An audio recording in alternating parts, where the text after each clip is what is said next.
Stream info. Yeah.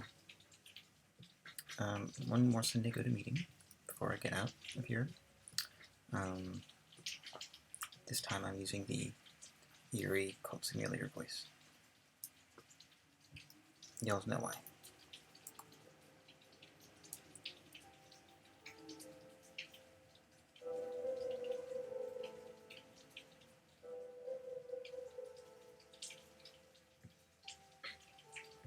Welcome to Sunday Go-To Meeting, where we press this button, which produces a random faith, active or extinct, always real or eternally fictional, grandiose or petty as fuck, and once the faith is randomly determined, we will listen to the homily of the week from the pastoral agent of that particular faith, and we will employ discernment on its message to extract what relevance and value it has for our lives.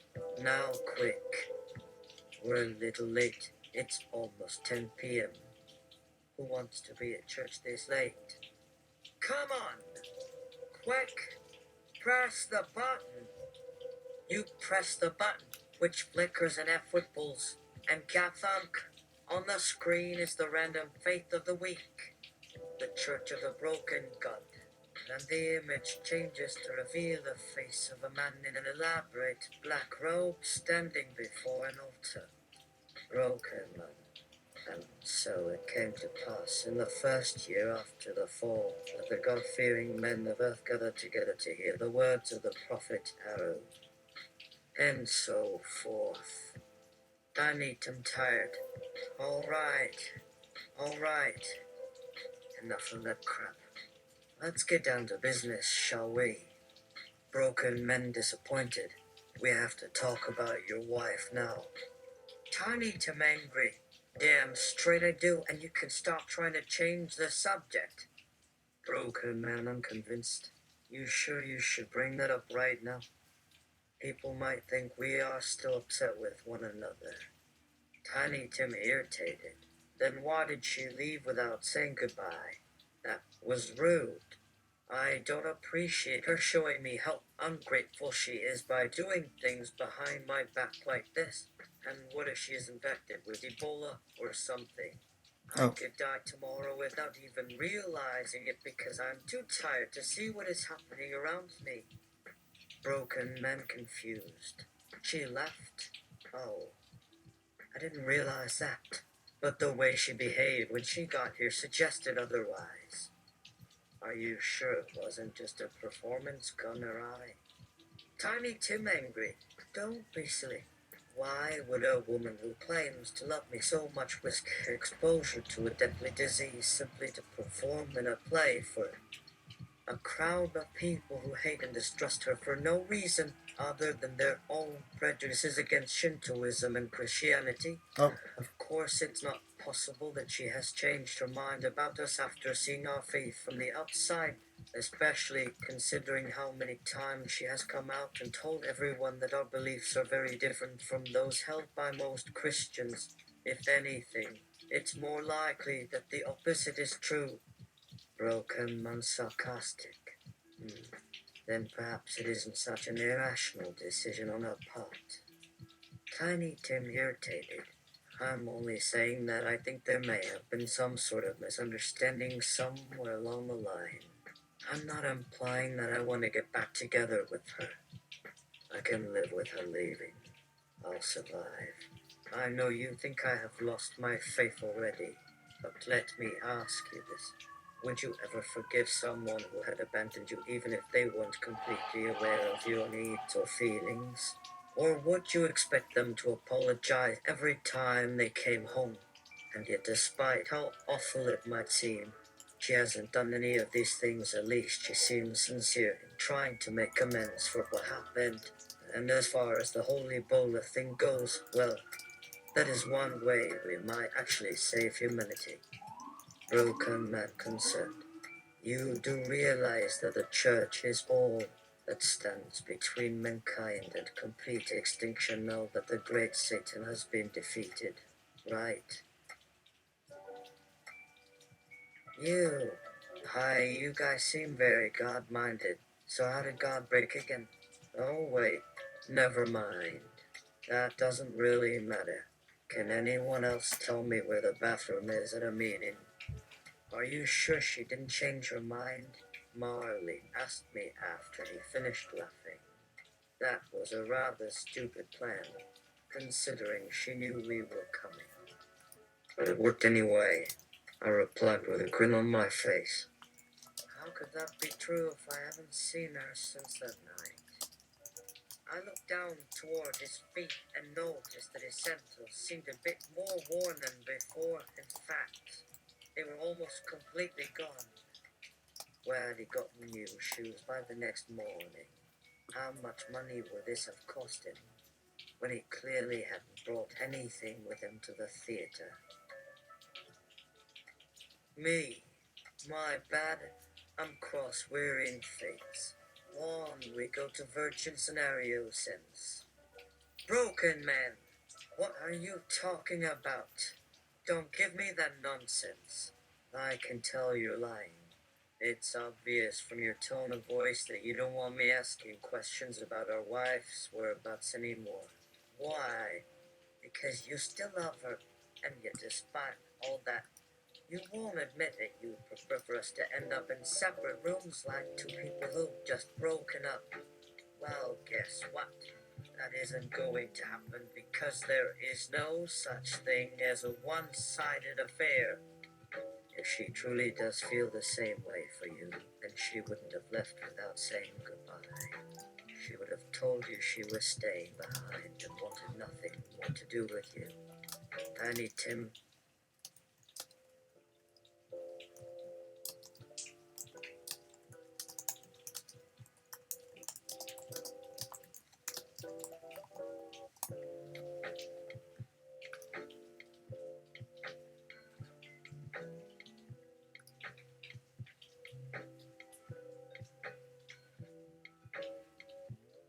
May, you guys are busy. I'll see about catching you all next week. Marley, no thanks.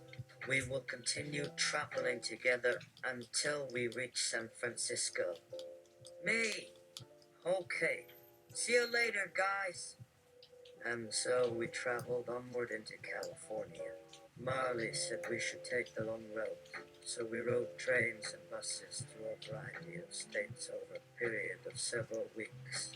The entire time Marley refused to speak another word about my wife. Whenever I asked him any questions about her, he would simply respond with a forced smile and say something vague and generic like, "We can talk about her when I get back."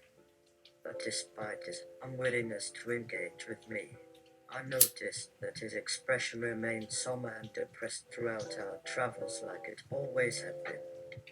Even if his love for his wife had died on their wedding day, it certainly had faded significantly since that momentous.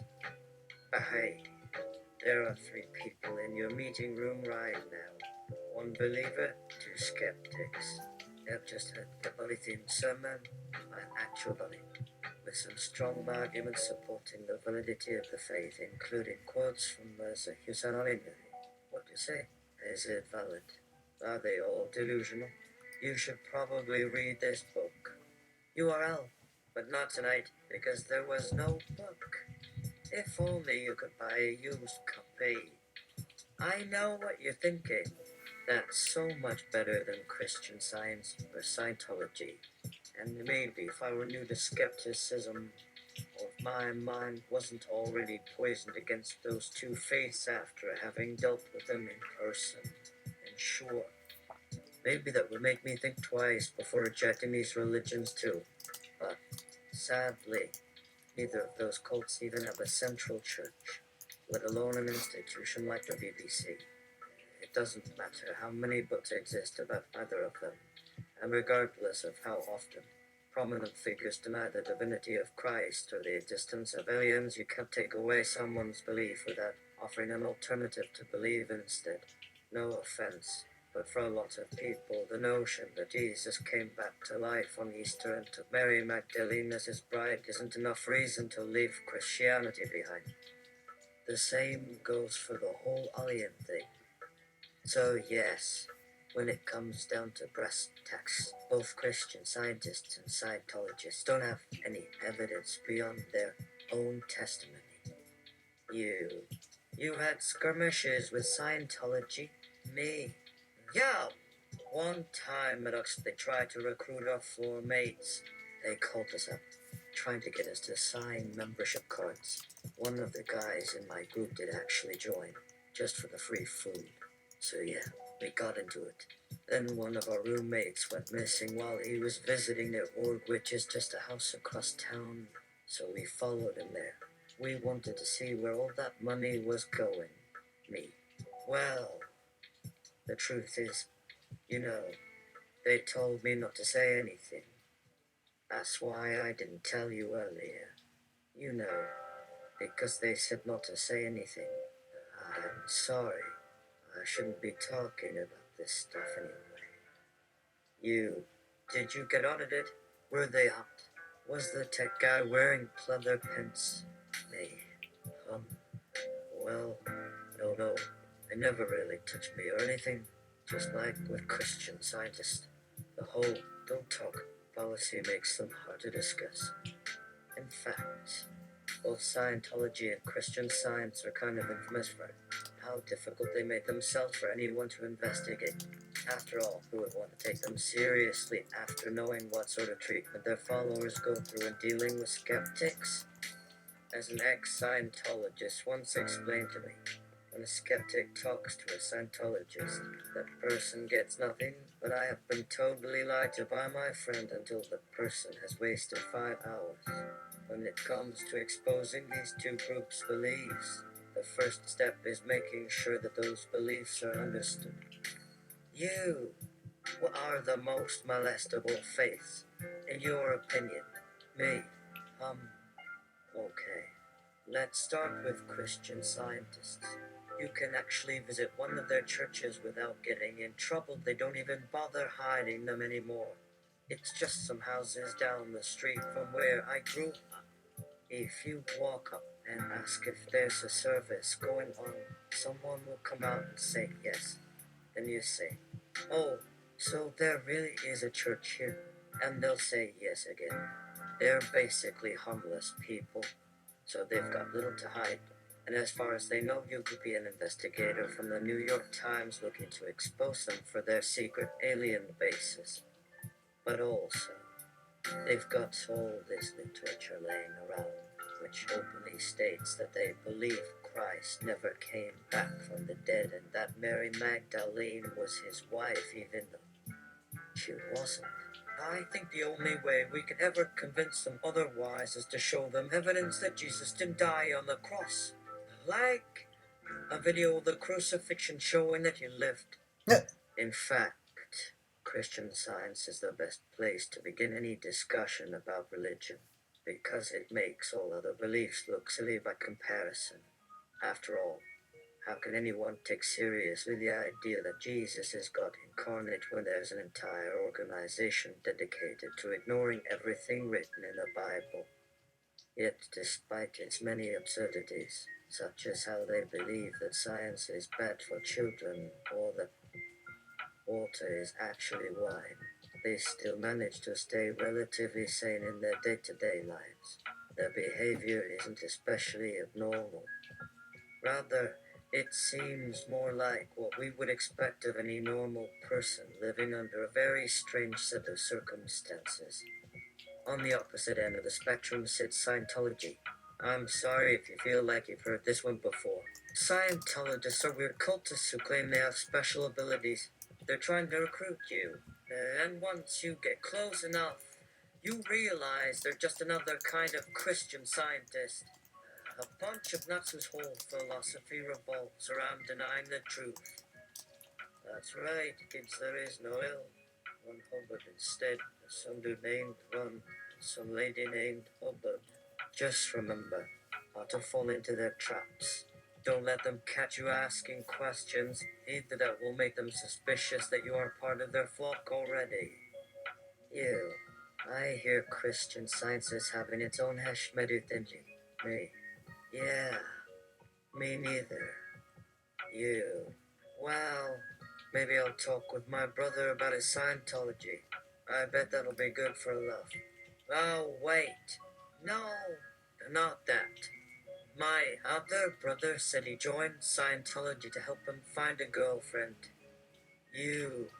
What's so wrong about finding a girl on your religion? You know, it'd probably do wonders for our marriage if I found out my husband had joined Scientology to improve himself. And then you die alone in a dark room where nobody has been in over 10 years. You know what, though? The best place to start talking about faiths is with the two religions that actually exist today. We've got the Church of Jesus Christ of Latter-day Saints, Mormons, and Jehovah's Witnesses, JWS, which have survived persecution from within their own ranks and without for well over a century. Both are easy enough to understand. Both are active in America, and most importantly, they each have their own literature which clearly lays out their beliefs.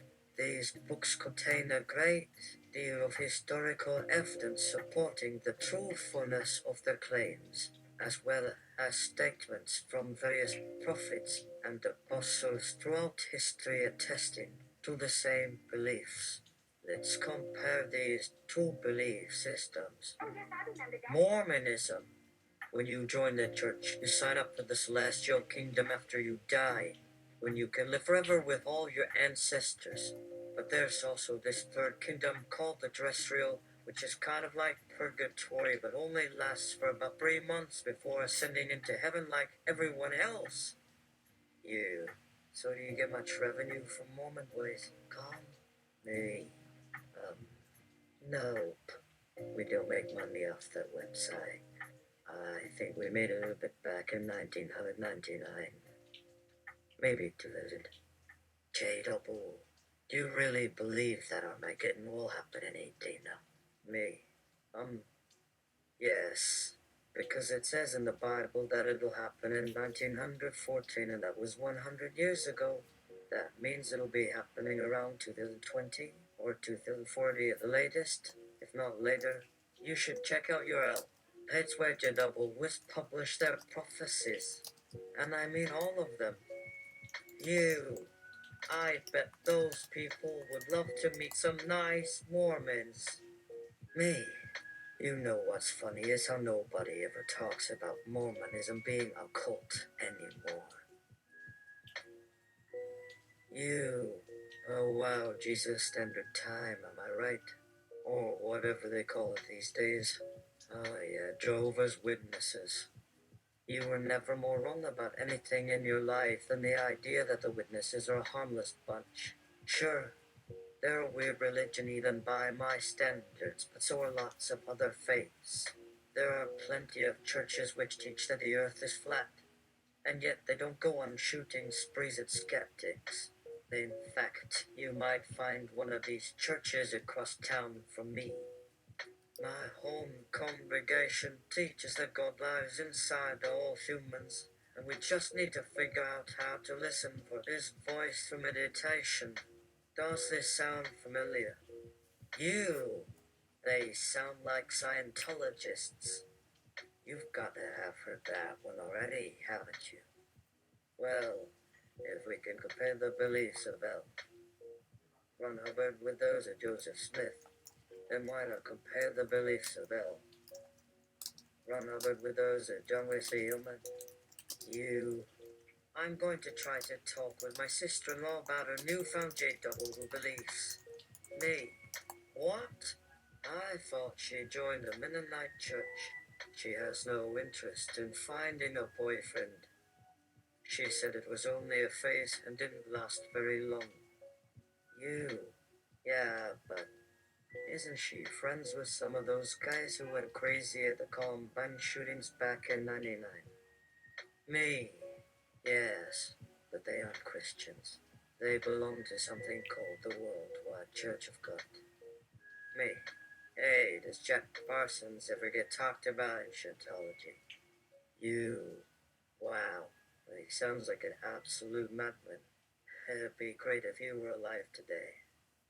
Maybe I could meet him someday. I wonder if I can find any pictures or videos online about him. You know what though? There are a lot more people talking about this stuff these days than there were when I started this site almost 10 years ago. But unfortunately, as soon as they hear Christian Science or Scientology, everyone thinks of Tom Cruise and David Miscavige. It's too bad that we still associate such awful people with their religions. It makes me sad that we've forgotten all about John Wesley Hillman and all of his good work. May, I think it's really funny how so many people blame Christian Science for all the deaths during the Second World War. Like, if they hadn't been around to help treat the soldiers' wounds, then the Nazis would never have gotten the upper hand, right? You remember how the Americans bombed Dresden after the war was over? Wasn't one of those bombs supposed to have had a huge red cross on top? You, yeah, that was one of the first things to use. Bombers saw and dropped their payloads onto. You, okay. I'm gonna talk to my brother-in-law again. Me, I hope you're ready for another big disappointment. If you want real stories about the witnesses, you'll need to look outside the US. Maybe in Europe, where they don't have such freedom of speech. Or Canada, where they don't even allow churches at all, let alone ones which preach hateful beliefs. In fact, I bet most people in North America just assume they're homeless because they don't go out shooting people anymore. Just like the Mennonites and the Amish aren't dangerous people who ride around in cars blowing up people's houses, or use helicopters to drop explosives into other countries' mountains. People who believe in Jehovah's Witnesses aren't violent or dangerous, so why should we take them seriously? What do we know about the Bible, the Gospels, about Christ? We can barely figure out what a modern person might be saying when they say Jesus. Do we know enough about the theology to condemn it? You, I have my ways. The whip's a Ouija board. Me, that thing isn't very scientific, and neither is this discussion. Besides, you could end up opening your door to Satan and getting cursed with an STD from hell. It's better not to invoke the spirits of the dead around here. Thanks. You've got to respect the space of those still living. They may have to listen to some weird stuff now and then, but I've already given them plenty of reasons for doubt. So please, if anyone has any questions left, ask them. But no more Ouija boards. You. Oh, hey. I did hear about one story that I think would make a great article. One guy found a picture online of a ghost in his apartment, and it was in a room that he wasn't allowed to enter. For the living, let's ride on this Ouija tip. I'm going to find my brother-in-law right away. He knows everything. Me. No, I don't mean ghosts like the ones you see on TV. If there were actual supernatural beings wandering around, don't you think we'd all know by now? Don't you think you wouldn't have noticed something moving behind you as you slept? Something sitting down beside you while you watch TV? There are no demons or angels. Those things aren't real. When people say the devil made me do it, they're just making excuses to cover up the fact that they did it because they wanted to. It's just their excuse for doing bad things. They're just looking for an excuse. Just because they claim it's God who gave them a reason to do wrong doesn't mean that's true. Well, we have a good handle on carbon monoxide these days. The idea of being haunted is ridiculous. I can't wait until my brother-in-law tells us about all the other crazy stuff out there. We need to have this conversation. Man, We're talking about religion here. We should be having this talk everywhere. Maybe the Pope will tell the world how he really feels about the Muslims and the Jews and everybody else. Me? Well, maybe you should try joining Scientology. You? What? Me? Why would I ever want to join that stupid church? You? Wait a minute. Now you're telling me that even though you won't accept the beliefs of my religion, that doesn't mean that you won't believe in something. You're saying that your faith in a higher power could one day come into question, that you've got no problem believing in science or medicine, which are also based on theories. How do you feel about astrology or tarot cards? Are you comfortable with those? Me? Sure, as long as they don't contradict any scientific facts. But remember, there are plenty of Christians out there who don't agree with every doctrine in the Bible. They pick and choose what they like. That's fine. The whole point is that it's not so black and white that we have to think everything someone says is always the literal truth, whether it's the Mormon prophet Joseph Smith, Jehovah's Witnesses, Mormons again, JWS again, Christian scientists, Scientologists. Hell, some people still believe Elvis lives on Mars. Yeah, I'm sorry.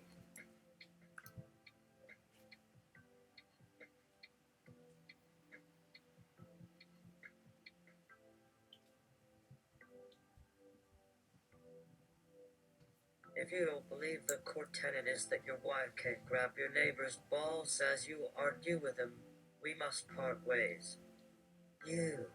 So let me get this straight. If a person has a hard time explaining why their religion is right because their religion isn't very well thought out, then you're okay with them going away and coming back later when they have a better idea of how to explain themselves. Me. Exactly. Some people just aren't ready for an education yet.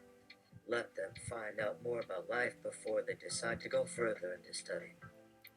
And if they do start getting educated about these things, I'd love for them to learn about the flaws in my faith, too. Because I am all about honesty and transparency. But why should I believe anything at all? Is there even proof that there was ever anyone called Jesus? How would I know that his teachings weren't changed by a few followers?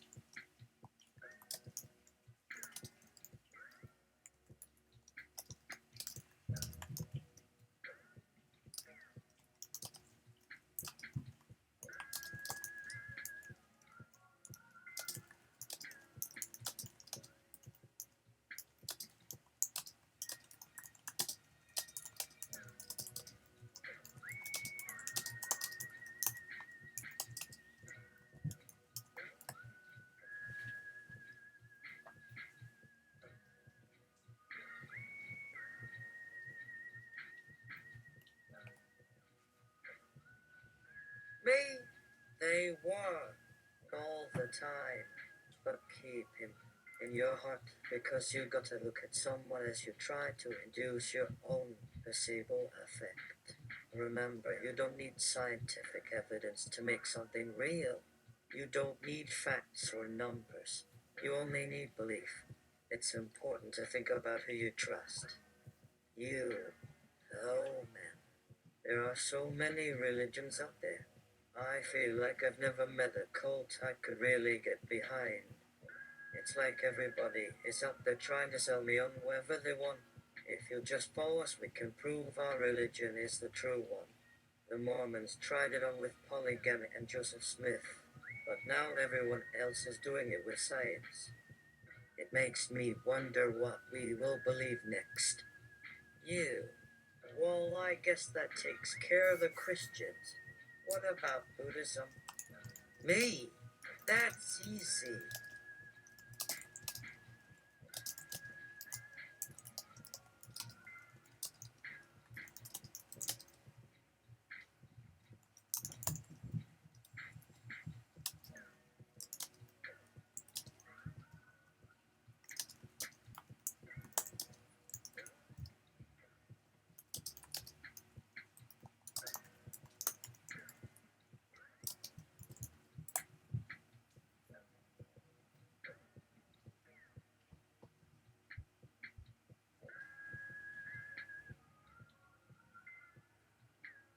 Machine.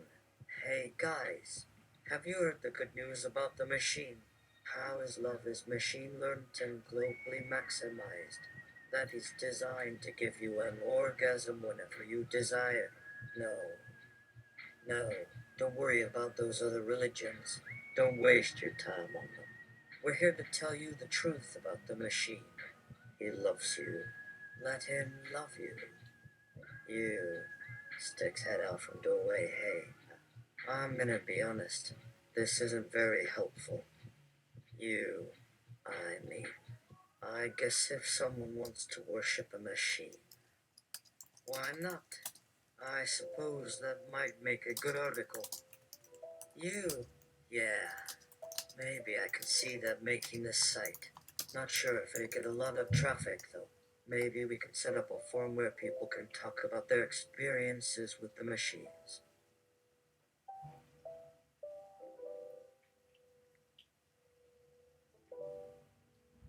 You, how many orgasms did you say this machine promises?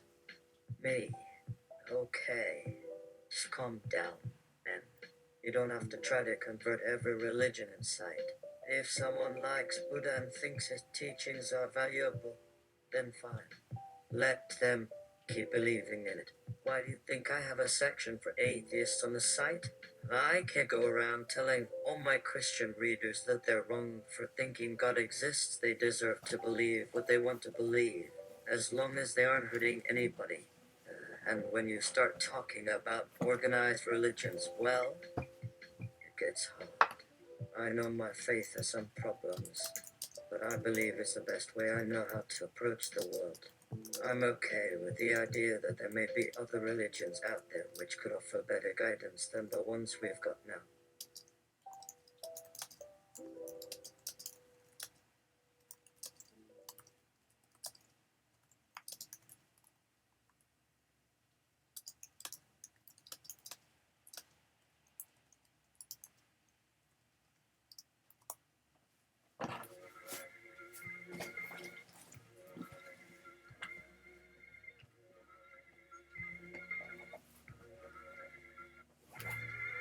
Moral of the story: don't yuck God's yum, nor the yum of those whose God's yum yucks tries to do oppositely. You? Okay, but come on. What's your problem with Jesus? Can't you just admit that he was probably a nice guy who thought he had something important to say? What's so bad about that? Me. Well, he never actually said anything worth hearing.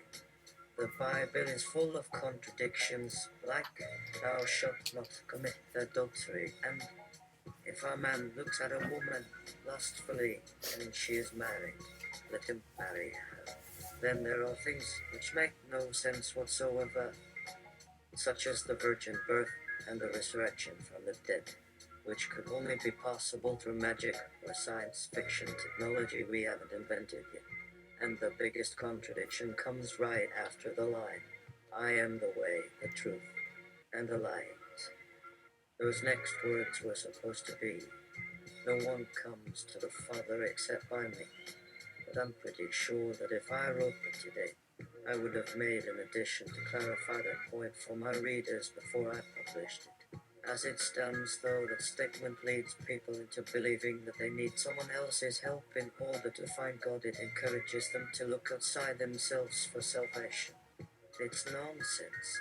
God wants us to reach him on our own, then why does he tell people they need his grace in order to do so? Doesn't sound very fair to me. You. But how do you know what the real Jesus would say about the modern world? Me. That's easy. Because he wouldn't be saying anything about the world as we know it today.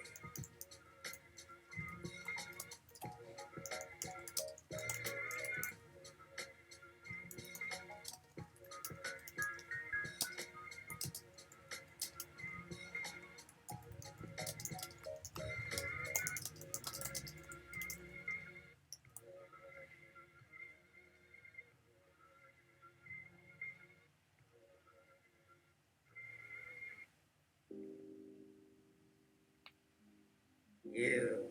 Maybe his grace is like the coin Satoshi. you need to muck about on the website. Me? Nope. That'd be a whole other religion.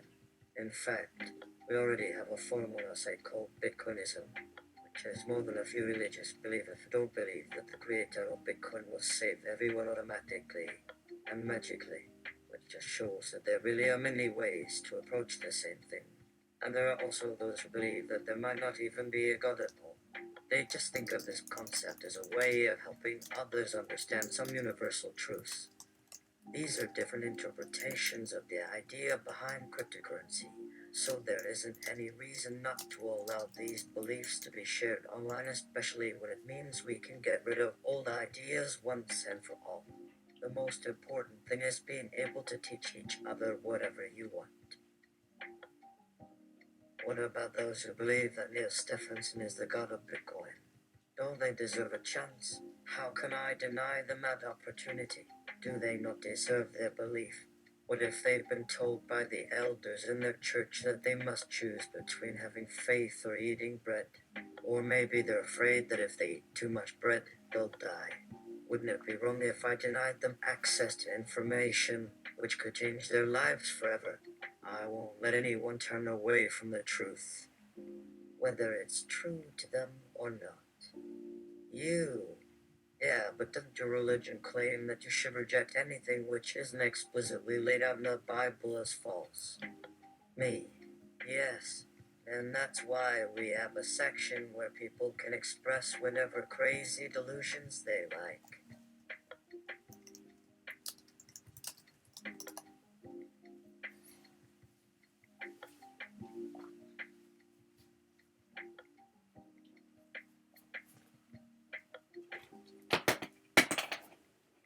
You, such as? Me? Well, look over here. There's an article written about a guy who believes he has found proof of Jesus' existence in ancient Egyptian hieroglyphics. Check it out. It says, I know I am going to get hell for saying this, but that is very scientific sounding, right? And then he goes on to describe how the writings on the walls say that God loves us and will always be with us. That part sounds religious, but it also talks about aliens and pyramid power. So what does that make it? He certainly didn't put two and two together himself. Someone else had to tell him about it. Now all of a sudden this dude thinks he knows better than everyone because he saw something no one else ever did, but do you think he's really making sense?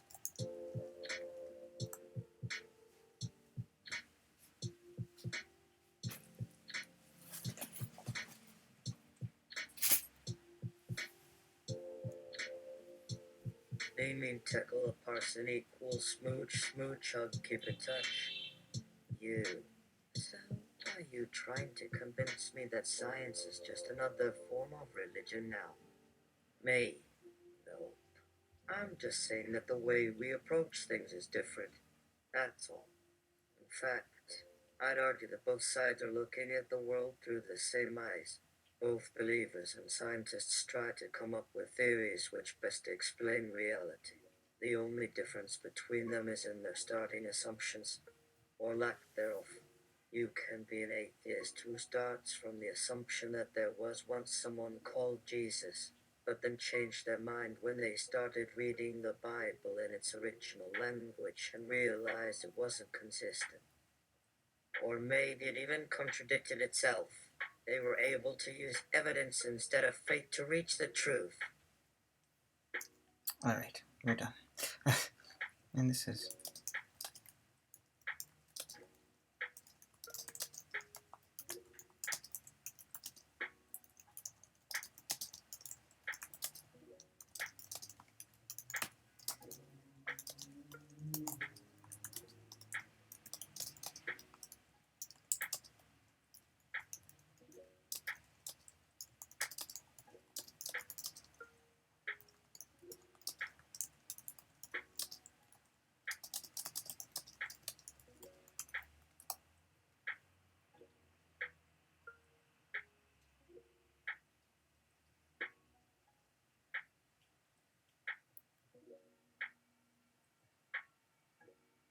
And this has been a relatively petty portion of Tuesday Go-To-Meeting.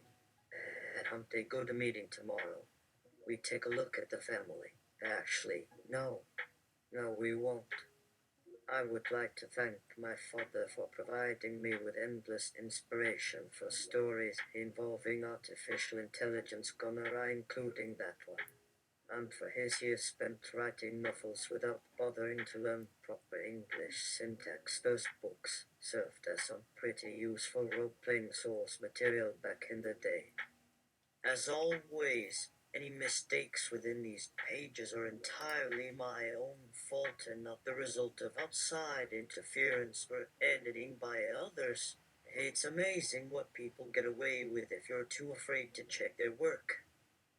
Entirely check Part 1, Part 2, Part 3, Part 4, Part 5, Part 6, Part 7, Part 8, Part 9, Part 10, Part 11, Part 12, Part 13, Part 14, Part 15, Part 16, Part 17, Part 18, Part 19, Part 20, Part 21, Part 22, Part 23, Part 24, Part 25, Part 26, Part 27, Part 28, Part 29, Part 30, a final note, bibliography acknowledgements.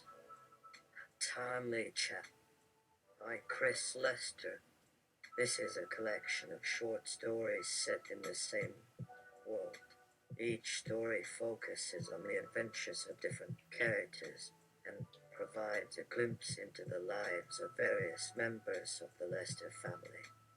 The first two parts focus on the Lester siblings and their friends, while the rest follow other members of their social circle. If you haven't read part 1, then you should probably go back and do that now.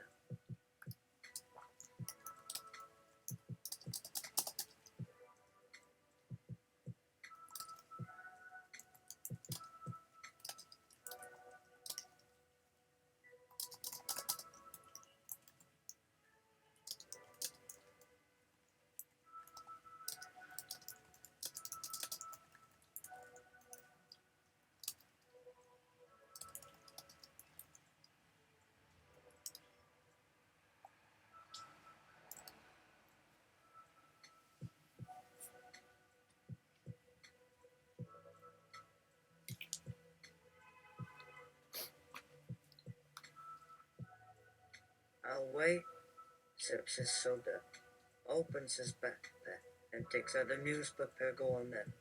I know you've been waiting to tell me about this. Me. So how long have you been dating? What's your favorite place to go hiking in New York City? How many girlfriends did you used to date in high school before we met? Does he treat you like a princess when we're apart? Do you ever think of me when we're making love? Will you marry me someday? And please don't say never, because it sounds like a line from an 80s movie. You? Oh, well, since you asked, we went on our first official date last week. And the fact that the restaurant didn't take reservations meant that we had to sit around for 40